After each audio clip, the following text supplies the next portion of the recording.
There are roads in this world that are more than just pavement and mile markers. There are arteries of memories, places where history breathes in the quiet moss draped forest. The Natchez Trace Park. Oh my God. I cannot read. The Natchez Trace Parkway is one of those roads. It's a 444-mile ribbon of asphalt that follows one of the oldest trails in North America, a place where whispers of the past blow on the wind. But along this historic route, there are spots where the whispers turn into something else, something more unsettling. At mile 233, deep in the woods of Mississippi, lies one of the most enduring of these sites. It's a place known by a name that sounds like it belongs to a much darker world: Witch Dance. The name alone conjures images of midnight ceremonies under a full moon, and for centuries the legends have claimed exactly that: bare patches of earth scorched into the ground by the frantic dancing feet of witches, where no grass will ever grow again. But the real story, the one buried under all that folklore, is far older, more complex, and infinitely more tragic. It's not just a story of witches, it's a story of a people, a desperate journey, and a sacred promise that blurred the lines between the living and the dead. To understand the secret of witch dance, we have to travel back in time, not just centuries, but millennia, to a great migration that planted the seed of a legend. There are places in this world where the veil between the past and the present feels dangerously thin, places where the earth itself remembers. On the Natchez Trace Parkway, there's a clearing where the grass has refused to grow for centuries. The legend says it's because witches once danced here, scorching the earth with their magic. But the true story is far older and more heartbreaking. It's a story that begins with a desperate flight from an enemy, a solemn promise to the dead, and a mystical journey led by the spirits themselves. This is the story of those who danced where the ancestors fell. The story passed down through generations, a tale woven from folklore and memory, begins in a land far to the west, which some say was modern day Mexico.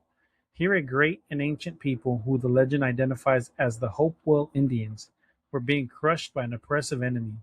Facing annihilation, they made a desperate decision. They wouldn't just flee, they would take their homeland with them. This wasn't just a migration of the living, it was a journey of the entire tribe, past and present. And a solemn act, they unearthed the bones of their ancestors, their parents, their grandparents, their revered elders. They became a tribe of bond bearers, which each person carrying a portion of their sacred cargo, ensuring their lineage would not be broken. Imagine it, a silent procession leaving their homes, the weight of their history literally on their shoulders, venturing into an uncertain wilderness. Their path wasn't guided by maps or stars, but by something more mystical. The tribe's leaders carried a sacred medicine stick. This was their divine compass. Each night he would plant the stick in the earth, and each morning the tribe would gather to see where it was leaning. That was their way forward. They would hoist the bones of their ancestors and follow its silent command. A loyal white dog was also said to have guided them, a spirit in physical form that led them to food and water. So, in a story like that with the white dog, I could draw lines to Hispanic folklore, which would be the cadejo, which there's two cadejos, which is one is the white dog, which is obviously good, and then there's the black dog, which is obviously evil. So that's what I do in the survey. Fine. Sorry. I also check chat. I will add you on Discord later once all this is done. For years, this pattern repeated. The journey was unimaginably difficult. Oral histories say the trek lasted for what felt like an eternity, a migration so long that eventually the bones of the dead they carried outnumbered the living. They were a people in motion, a living, moving cemetery driven by faith in a promised land they'd never seen. They traveled onward until one fateful morning, the moment they had prayed for it finally arrived. The tribe awoke and gathered around the sacred stick, but this time it wasn't leaning. It stood perfectly straight, pointing to the heavens. The journey was over. They were home. Their arrival in this new land, what would one day be Mississippi, marked the end of their long pilgrimage.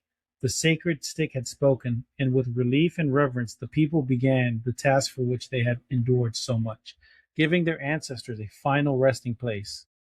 With painstaking labor, they built great earthen mounds, monuments of soil and faith, to serve as eternal homes for the bones they had carried for so long. The Bynum Mound, is that how you pronounce it? Bynum? which still stands just a short distance from the witch dance site, are believed by followers of this legend to be those very mounds. According to the story, they aren't just hills of dirt, they are mounds of people filled with the remains of a tribe's entire history.